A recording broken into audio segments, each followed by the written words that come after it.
Okay, Parshat Vayeitzeh. First of all, I just want to thank the Moseris for hosting already. I think this is the third one. Mm-hmm. Yeah. And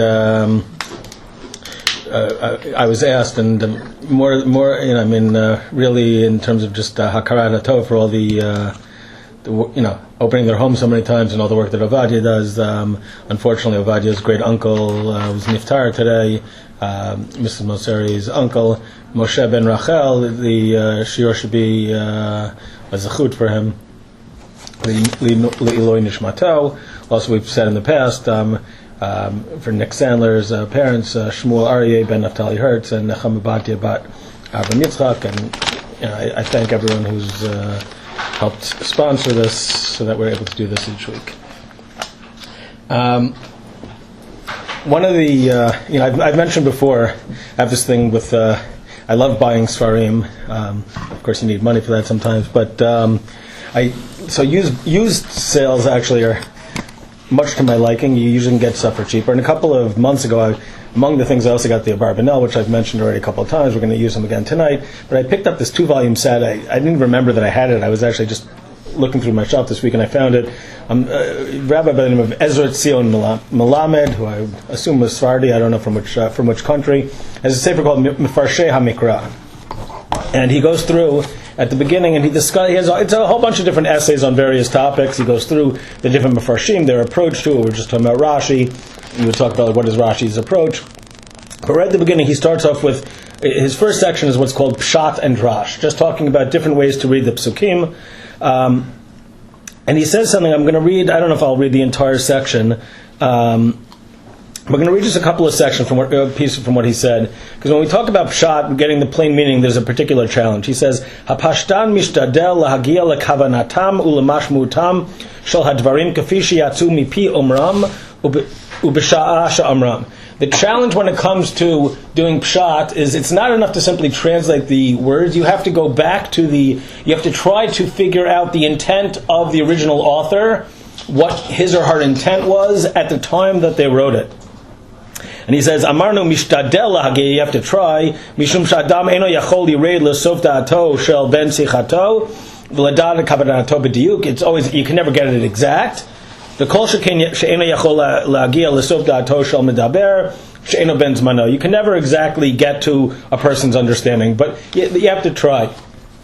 And then he says on the next page, "Melechet haParshan kashe yoter mi melechet haDarshan." Someone who's trying to find Pshat, or what he calls Parshan here, it's actually harder than doing Drash. Ki lavanato pshuto shel katuv ala pashtan lasot kfitzat haderech. You have to, so to speak, jump into a time machine. B'merchak ubizman, you have to go to a different place, a different time.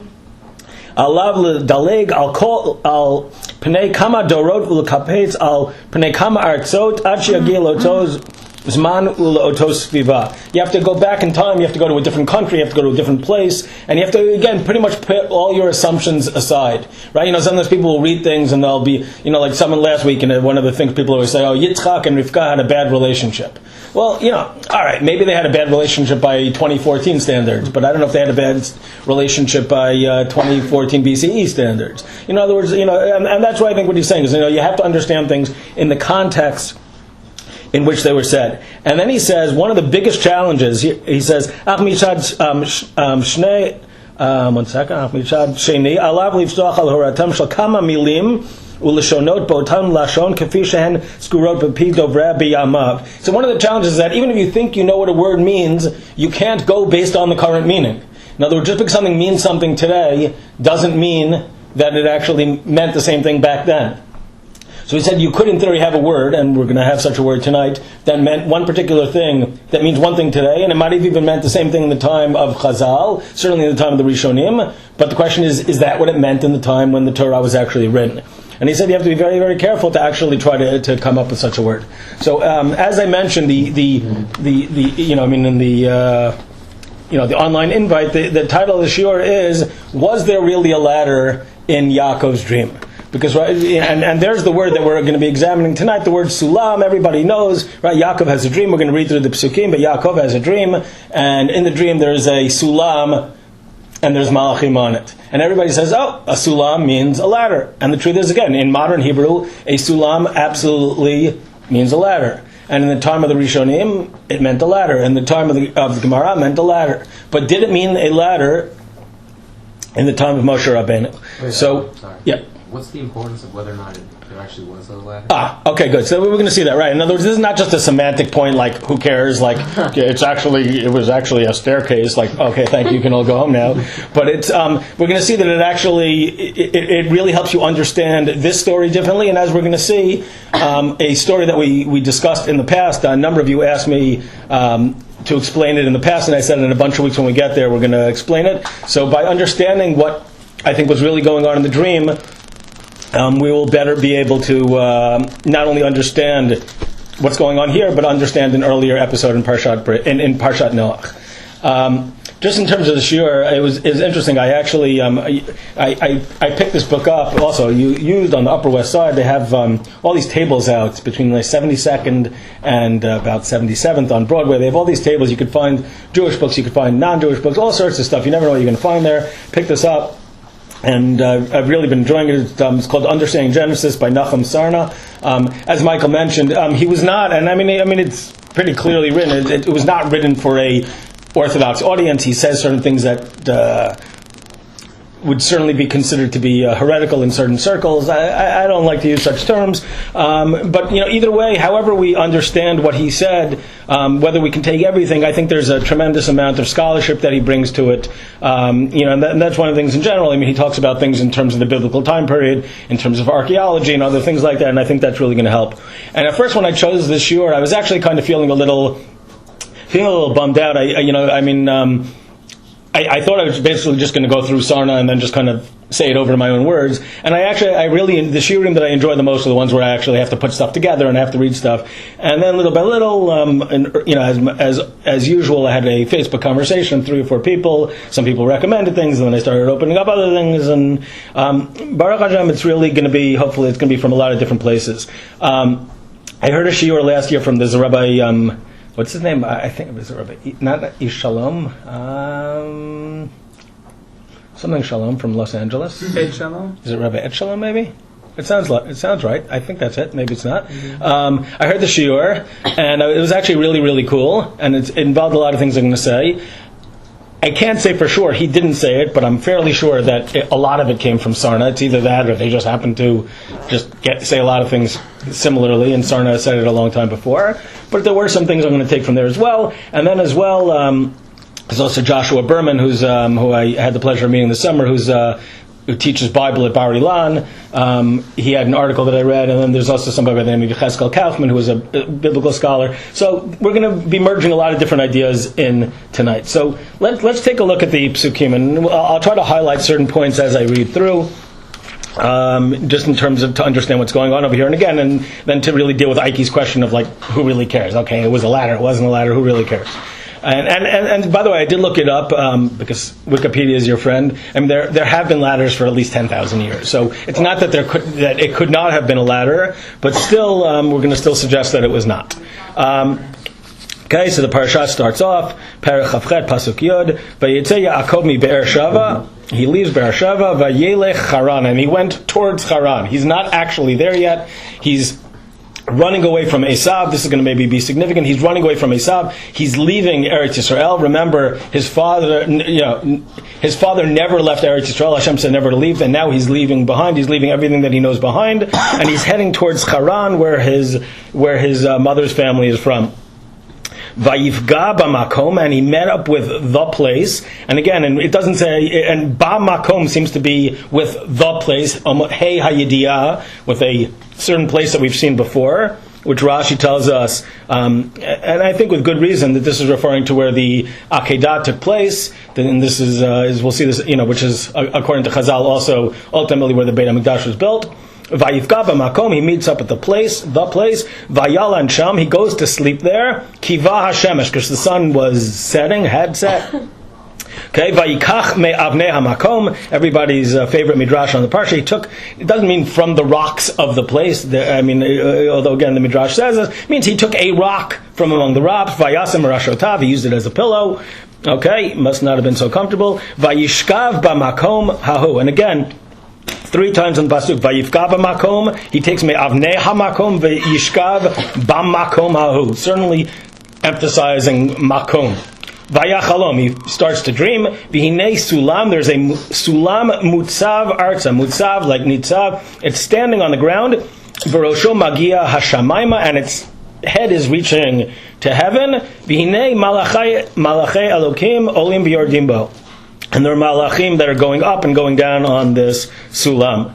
V'hinei Hashem nitzav alav, and God, however we understand what this means, was standing alav over him, over it. Vayomer ani Hashem Elokei Abraham Avichaim, Hashem the God of Abraham your father, Elokei Yitzchak, Haaretz asher ata shochev ala lecha nena ulezarecha. I'm going to give this land to you and your children. Now, if that's all he's going to give, like, okay, so you're laying on a little piece of land, he then continues and he says, V'hayad zaracha ka'afar haaretz, and your children will be like the dust of the land. And by the way, this is important to point out, and not just because my wife likes this idea, and I like to, I like things that my wife likes. But when we talk about that Bnei Israel are going to be many, there are a number of things that it's compared to. Sometimes it's compared to the sand of the sea. Sometimes it's compared to the stars. Here, ka'afar ha'aretz, like the dirt or the dust of the ground, which I think is maybe on purpose over here. Okay, you're going to be, because again, he's going into galut. He's about to experience. It's Maseh Avot Siman Labanim. He's about to go into a personal galut, and so again, so you're going to be like the dirt of the ground, which maybe you're going to be trampled upon. Uparatz the yama v'kedma v'tzafona v'negba, and they're going to spread out all over, which again has 2 different meanings. They're going to be into exile. V'nivrechu b'cha kol mishpachot ha'adama u'b'zarecha, and all the people of the earth are going to be blessed through you and through your children. Right? In other words, and again, you're going into exile. You feel like you have nothing. Don't worry, I'm with you. The going out that you're doing is ultimately going to be a bracha. V'hinei anochi imach, and I will be with you. Ushmarticha, again, and I'm going to watch over you. B'chol asher tilech, wherever you're going to go. V'hashivot ticha el ha'adama hazot. Don't worry, it's not a permanent galut. I am going to bring you back. Ki lo ezvacha ad asher imasiti ed asher dibarti lach. I will not abandon you until I have fulfilled everything. Vayikat Yaakov mishnato. He wakes up from his sleep. Vayomer achein yesh Hashem b'makom hazeh. Wow. God is in this place. There was nothing about this place that seemed to matter. Vanochi lo yadati, and I didn't know. Again, there's nothing holy here. It doesn't, there's no indication if this is where the Akedah took place. There's no sign. There's there's nothing to say. Vayira vayomar mar nora hamakom hazeh. Again, makom. This place is very awesome. Ein zeki im beit Elokim. This is nothing but the house of God. V'zeh shar hashamayim, and this is the gates of heaven. Okay, Vayashkem Yaakov Baboker. That sounds like he goes back to sleep after this. I don't know. I mean, he's totally shocked, and then, all right, but it's only 4 a.m. He goes back to sleep. Vayashkem Yaakov Baboker vayikach et ha'evan asher sami rashotav, and he takes the rock which was underneath his head. Vayasem ota matzeva, and he makes it as a matzeva, which is like some sort of a pillar, like a religious pillar. Now again, but the shoresh, as Dr. Berman points out. We've had the shoresh now. This is the 3rd time. The ladder is nitzav, Hashem is nitzav, and now Yaakov makes a matzeva. Vayitzok shemen al rosha, and he pours oil at the top. Now again, this is a rock. I mean, so it seems to be significant that he's not pouring. It doesn't say it over all of it. It just says he pours it on the top. Okay, Vayikra Shem Hamakom Ahu Beit El, and he calls the name of this place Beit El, which is kind of strange because already we see in the time of Abraham that it's already called Beit El, but fine. V'ulam Luz Shem Ha'ir LaRishona, but the city that he's by is called Luz. And then he makes a neder, and he says, if God will basically take care of me, I'll give Ma'aser. And in the place where I did this, and then he says at the end, "Va'evan hazor asher samti matzeva." This rock which I have established as a matzeva, yeh beit Elokim, will be the house of God. V'chol asher titen li aser esrei nolach, and I'll give it as maser. Okay, so this is the story. It's a very, very powerful dream, and very, very, there's a lot of very, very strange things that are going on over here. Right? And the question, if we're going to understand what's going on with this Sulam, part of the thing that we have to understand is, what's the message in this whole dream? Right? Yaakov is basically going to Galut. He's outside the city. He goes to sleep there. There's this dream. There's the Sulam. Hashem says, "I'm going to watch over you." And again, at some he realizes, "Oh, this is Beit Elokim Zeh Shar Hashamayim." Very, very, very strange. So the Abarbanel, who I've mentioned, I think at least 2 or 3 times already in the various shurim, he points out something interesting. He says he quotes actually, and he's very he really goes through the very, very in depth. He goes through each pasuk, and he points out that there are at least 7 or 8 different explanations for what this means. And he's not obviously not quoting all of them. I'm sure if we looked in the Achronim, we'd see even more. He says there's a bunch of different explanations. But one of the things that he says, and I think that this is really significant, is that the dream has to make sense right here. In other words, he quotes the Rambam and the Moreh Nevuchim. One of them I couldn't find, which is really the one that I wanted to find, even though he says where it is. I looked, maybe it was misprinting. I couldn't actually find the third place. But he quotes the Moreh Nevuchim, and he gives all these philosophical explanations, what the ladder represents and what God represents, all these different things. And the Abarbanel says, hold on a second. The most basic thing is this dream has to make sense within a context. It's not just, this is not, a dream that happened to all of the Avot. It doesn't happen. This specifically happens to Yaakov. It specifically happens at a time when he's running away. So there must be something that's going on over here. In other words, if we say that there's some sort of a lesson that's being taught, it makes the most sense that it's not going to just be a random lesson, like God decides, right now, hey, I'll just teach you some random philosophical point. But there's something that's going to be important for what's going on right here. Okay, so now, so let's pick up a little bit with what's going on over here.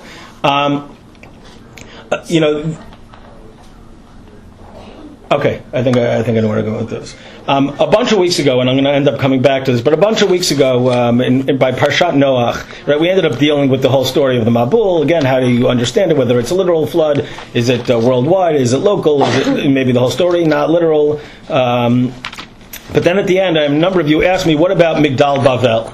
You have this story that goes back over there that again, the people are living in one place in the land of Shinar, and they build this giant building that with its head going up to the heavens, which as we'll see is actually significant, and this is and then God confuses them. He changes their language, and the land becomes known as Bavel. So what we're going to actually do tonight is we're actually going to connect. We're going to see that I think these two stories are really connected. I remember when I first read this, I'd never heard this word. Now I've seen it quite a bit. Actually, while I'm going to do this, I'm going to try to actually do 2 things at once. I'm going to try to pull up a picture just to show you. There was something in ancient Mesopotamia called a ziggurat, which actually comes from what? Stairway to Heaven. Yep. Okay. Stairway to Heaven. Right. Okay. Which as always this year on Thanksgiving will end up being they always on 104.3 they always play the top 1,043 songs of all time. It's the only time when they remember that there's more than 20 rock songs of all time. Usually they play the same 20 songs, but this day they actually acknowledge that there's 1,043. And in the commercials they even joke already, like, okay, we already know what's going to be number 1, which we do. Fine, Stairway to Heaven. So let's see if I could actually find a picture here. Here we go, ziggurat. So I'm going to pass this around because I think having an image, you can look at the various images over here. A ziggurat was, was, I guess, in some sense, the original Stairway to Heaven. It was these massive, massive buildings, and this is going to be significant, made out of oven-baked bricks. And they were massive. You're talking about, there are ones that have been found in, from ancient archaeology, which seem to have gone up to about 350 feet. Which again, if you think about it, without cranes and without metal and without that's going to be massive for the ancient man. One-story homes is probably very, very common. 2-story, you couldn't build much more than that. If you made things out of clay, it would break. It would just not make a lot of sense. You have these ziggurats, and basically what they are is it's a bunch of square shapes with stairs. Whoops, private number. Ooh. A bunch of there we go. It's a bunch of square shapes. And it gets smaller and smaller going up, and each one is connected by stairs.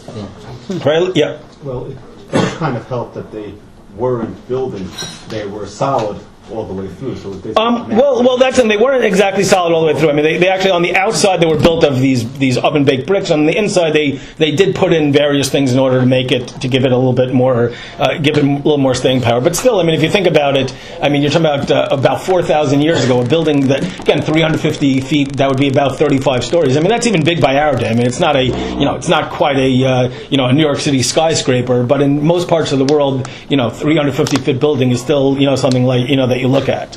So you have these giant buildings. There were steps going all the way up, and they think, there's not proof, but they think that at the top there was some sort of maybe some sort of an altar. I mean, they've never found these things complete, and they also say that this is where the that man and God would interact. Herodotus, who was this 5th century BCE Greek historian, said that there were actually, I mean, again, that there were stories that the gods would come down from heaven, man would go up, or maybe in this case happens to be woman would go up, and man and God and human beings, something would happen between them. That was the idea that these ziggurat were these massive buildings which connected heaven and earth. Okay, so and this was very, very common at the time. Very, very common at the time. Again, we have remains of them. We have remains of them there. And again, ziggurat. It's very, very common. It's very, very common. Again, you look on Wikipedia, you saw some of the pictures that exist. Gives you a little bit of a sense. So, what's the connection between this and Yaakov's dream, right? So the ziggurat again. They were built. Let's contrast some of the things that made it different. The ziggurat were built inside cities, as opposed to this story where it's outside of a city, right? And in the cases with the ziggurat, again, it said that the gods chose the place, and that this is something that was significant to the gods. Whereas over here, it's kind of like almost man happens to stumble upon this place. There seems to be nothing there. He actually stays outside of the city. And again, if we're going to suggest, and linguistically there is something similar, it could be that what Yaakov really was dreaming about with the Sulam was actually one of these ziggurat. Again, it's this building that Mutzav Arza, very much on the ground, Rosho Magia Hashamayma, goes up to heaven. God is at the top. There are angels going up and down. He's at the bottom. And now again, according to ancient beliefs, and we're going to see this in Migdal Bavel, I think also, is that man could actually go up to the heavens. The gods could actually come down. But here, the Abarbanel quotes this in the name of the Rambam. Again, I didn't see it inside in the Morah, but I think, I can't imagine he's making it up. I assume he just, the printer probably just printed it the wrong way. It's a very, very short parak where it seems to be there. It's clearly not there. But the Rambam says that in the dream there's 3 separate realms which remain separate, and this is actually very, very important. There's God is at the top. God is not the one who's coming down. Man is at the bottom, and he is not going up. There's this gap between man and God. Eretz and Shamayim, and there's the Malachim, which are some sort of middlemen. Elsewhere, the Rambam says that maybe the Malachim maybe are a reference to Nevi'im, who can somehow a little bit bridge that gap. But again, as opposed to ancient Avodah Zarah, which believed that man and God hung out together, and there was a real relationship, including in the most biblical sense of the term. This dream is very much saying otherwise. Not only that, again, and here's where I think with the Abarbanel's question makes sense. Yaakov's about to go into Galut. Again, there's a sense that the ziggurat are in these places that, and again, they represent where the gods live, right? And remember, it's gods, of course, not God. The ziggurat are in the place where the gods live, and right. And in fact, what does the term Bavel actually mean? And this is going to be significant. Mix up. Right? Well, so for us it means mix up, but if you look in the ancient language, they called it Baba Elim, right? I mean, in ancient Mesopotamia, right? So Baba we know from gate, from Gemara. It's the same, similar language. The gate of Elim, of God. So they called Bavel, the ancient Mesopotamians chose the name Bavel, which again, according to them, was created by God in this very important, significant place, in this godly place. It's called the gates of heaven. There's this particular place where God happens to be. And of course, it happens to be exactly where man is. Right? As I've said before, if the Torah says that we are created in the image of God, in Avodah Zarah, and the ancient, idolatrous people, gods were created in the image of man. It just happens to always be that the place where the gods live happens to be exactly in the cities that the people have built up. What an amazing coincidence that the place where the people are living, that is exactly where the place of God is. Right? And of course, the same thing, even we talk about Greek mythology, Roman mythology, it's always, again, Mount Olympus, it's always like this giant, either man-made mountain, in the case of Ziggurat, or actual mountains where, God can be found. And again, there's these interactions. And again, in Yaakov's dream, and I think, here the Rambam, I think, is making a very significant point, there's a distance there. And what is God saying? He's about to go away. And again, for ancient man, if you left the Ziggurat, if you went away from your city, if you went away from the gate of the gods, you were leaving God behind. And what is God saying over here? I'm going to remain with you. The connection that we have is not one of place, is not uniquely tied into place. Yes, as a human being, you might have a certain need to relate to a certain place where you connect to God, but your relationship with God is not tied into that place. And I think it's significant. And again, and you know me, I am not, there will probably, there'll be less than 6 times in my life where I will quote what's it called? Where each letter has a value, a gematria, probably 6 times or less where I'm going to quote it and take it seriously. This is one of those times where I think there's something going on here. It's hard for me to believe that this is just coincidence. It's actually found in Midrash Rabbah, which points out that the word Sulam and the word Sinai are the same in gematria. And again, it's interesting. Again, if Sulam is a ladder, it's less interesting. But if Sulam is a ziggurat, which again, literally, that's the way that's the way they talk about it. In any, they say it was a man-made mountain. So again, the message here, as opposed to, there's a place where you must connect to God, and it happens to be exactly where you are, and you go any place else, you don't have it. Here's Yaakov, he's about to go into Galut, and God is basically saying, I'm going to be with you wherever you're going to be. And what is given at Har Sinai? Har Sinai itself, right? It's a mountain. We don't even know where it is, right? If this had been, think about it from the, in ancient Mesopotamia, if this had been a place where God actually spoke to mankind, that would have been, you would have had that would have been, the gates to the God. We don't even know where it is. It doesn't make a difference. There's nothing holy about it, except for when Matan Torah is actually taking place. You can do whatever you want over there. It's completely meaningless. So I think that there's, and what do we get over there? The Torah, which as opposed to a particular place, Har Sinai is where you connect to God, is that no. You connect to God, it's like the famous, the Kutzker Rebbe once said, where could God be found? Wherever you let him in. We connect to God through Torah, wherever we are, which of course is going to be significant. And, remember, if this was said after we went into Galut, hey, don't worry guys, there's a way that you could connect to God even when you're in exile. Well, that's really convenient that you happen to discover that afterwards. But this is, long before the story starts. And we see that already, built in inherently is this message that's being given to Yaakov in Maseh Avot Siman Labanim, that don't think, right, you're about to leave Eretz Yisrael, you're about to leave the place, or Eretz Canaan, more correctly, that, your father never left, and you might think, and you're being chased by Esav and Galut, and who knows, you are going to come back, and there is something significant about the land, but don't think that your relationship is tied into this specific place. I'm going to be with you, I'm going to protect you while you're in Galut. And now I think we can really bring this back to what we're saying, what we said in terms of Migdal Bavel. Because again, remember, in at least the way that I prefer to read the story, through the end of Perek Yud Bet, I think again is not that it's I'm reading it as not literal, but I'm reading it as very serious. In other words, I believe that Torah comes from God, but I don't believe that God is telling us a literal story here for reasons that I already spoke to back then. But if we say that the whole point of this is to basically take on the notions of Avodah Zarah, the common beliefs, then I think the whole story of Migdal Bavel makes sense. Yeah. Yeah. So. Kind of related to what you were mentioning about how holiness shouldn't be contingent upon place. But it's interesting to see that the first thing that he mentions when he wakes up is Achen yesh Elohim b'makom hazeh. Right. But okay, that's true. But again, we're going to see there's almost like a play on words going on over here. Because what is it? Right. That's a good point. Because right, what does he say when he wakes up? He says Ki inzeh. Right. He says right. God was in this place. Right, this is an important point. Thank you. And he says, "Ein ze ki im beit Elokim v'zeh shar hashamayim." This is the gate. He doesn't quite say the gate of God, but he says this is the gate of heaven.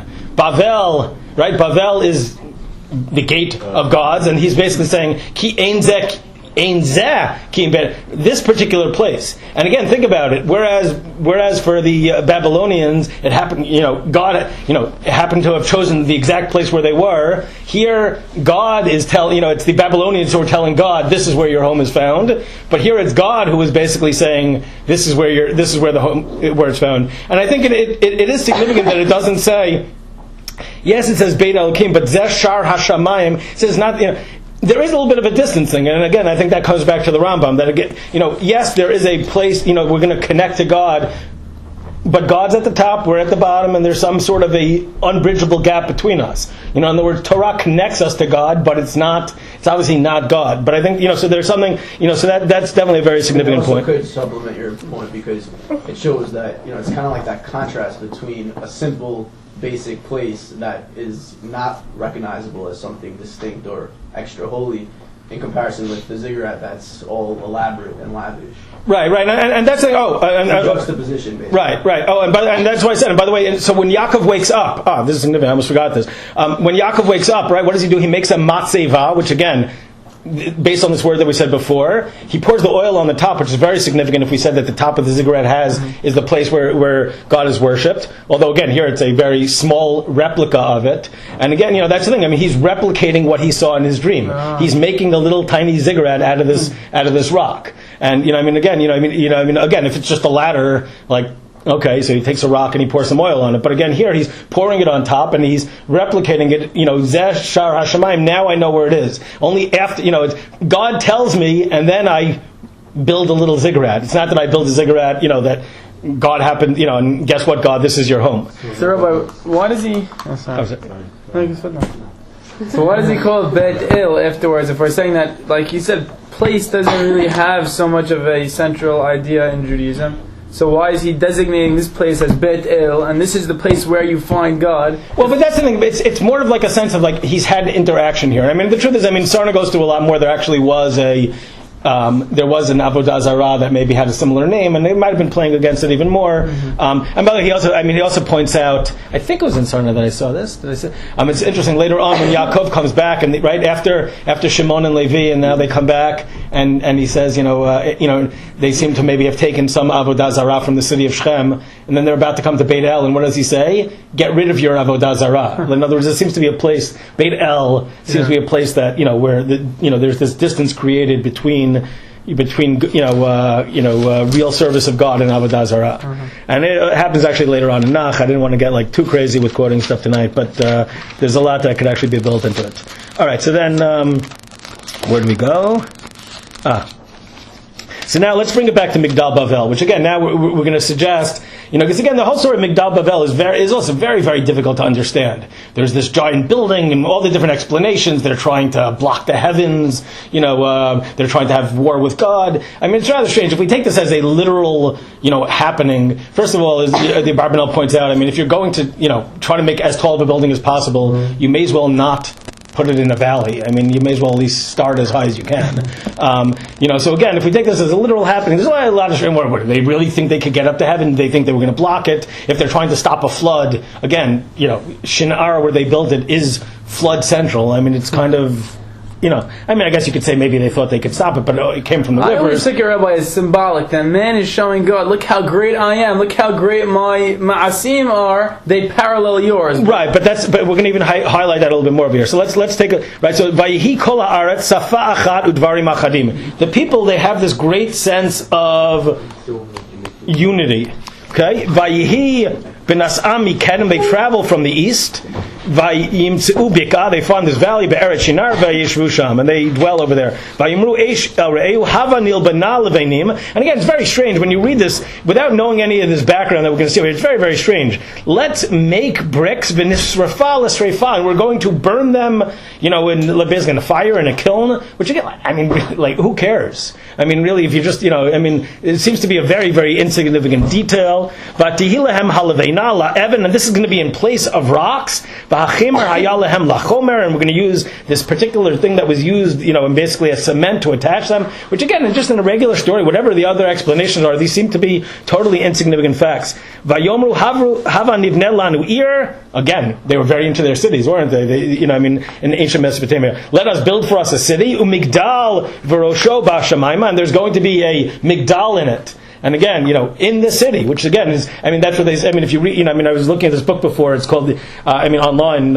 It was called The Handbook to Life in Ancient Mesopotamia. And that's the thing. Pretty much all major cities had one of these things. Let us build a city, and there's a migdal urosho bashamayim. Again, just right in the heavens. Which again, if it's just.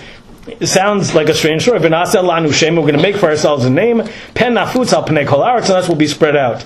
And now it's Vayered Hashem, right? God comes down, Lirot et Ha'ir, again, focusing on the city, Vera Migdal. Why do you have to look at the city? If the problem is a Migdal, Asher Banu B'nei Ha'adam. Right? And Kaufman, Yechezkel Kaufman points out, this is a very strange term, B'nei Ha'adam. Right? The city of the, which is being built for the gods, being built by these people who are B'nei Ha'adam, these mortals. Right? It's almost like, it's like mocking it. God's coming down. Right? Before, they're basically saying we're going to go up to the heavens, and God is saying, the only way there's going to be a connection between me and you is if I come down to you. You're not coming up here. Vayomer Hashem, hein am achad v'safa achad lekulam v'zeh chilam lasot. They're all unified. This is what they did. V'ata lo yibater mehem kol asher yuzamu lasot. I'm not going to let them fulfill their plans. V'hava nerda, again, let us go down. V'navla sham sefatayim, and we'll mix up their lips. Asher lo yishmeu ish sfat re'ehu. We'll confuse with language. And again, from a literal standpoint, again, if we're, this is not the way language was created. But again, the story is really, as we said, is God is putting it in there as the true religion's approach to Avodat Zarah, versus the proper servants of God.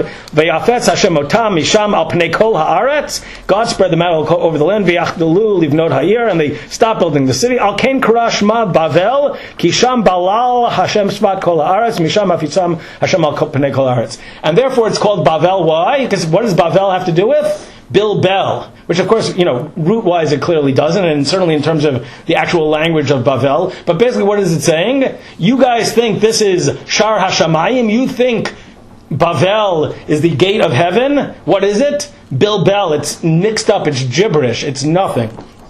And if you look at the entire story, is like a complete mocking of the idea of like the ziggurats that we've been talking about. Again, the idea of it being within the city, the idea that they think that they can go up to the heavens, the idea that God actually has to come down, that God actually has to come down, and it's actually like he's mocking them. And they've shown, by the way, with these ziggurats, what were the ziggurats made out of? They were made out of these bricks. This was the first time in history that man was not either using dried clay, which is not the best thing to build with. You're certainly not going to be building a 350-foot building out of clay or out of just rocks. Again, this is one of the things that they were so proud of. They were this was like, they were on the cutting edge. And here's the, Torah, which is being written very, very far away from that, and yet has tremendous knowledge of what was going on in Bavel. And again, it's all mocking them. Again, you've got your fancy bricks, you've got your city, right? You think your city is built by the gods, whereas really the whole idea behind your city is actually anti-God, right? The whole thing that you built as a way of, giving supposed respect to God is actually really a bizayon. It's really a slap in the name of God. And they've actually shown that the bricks that they made,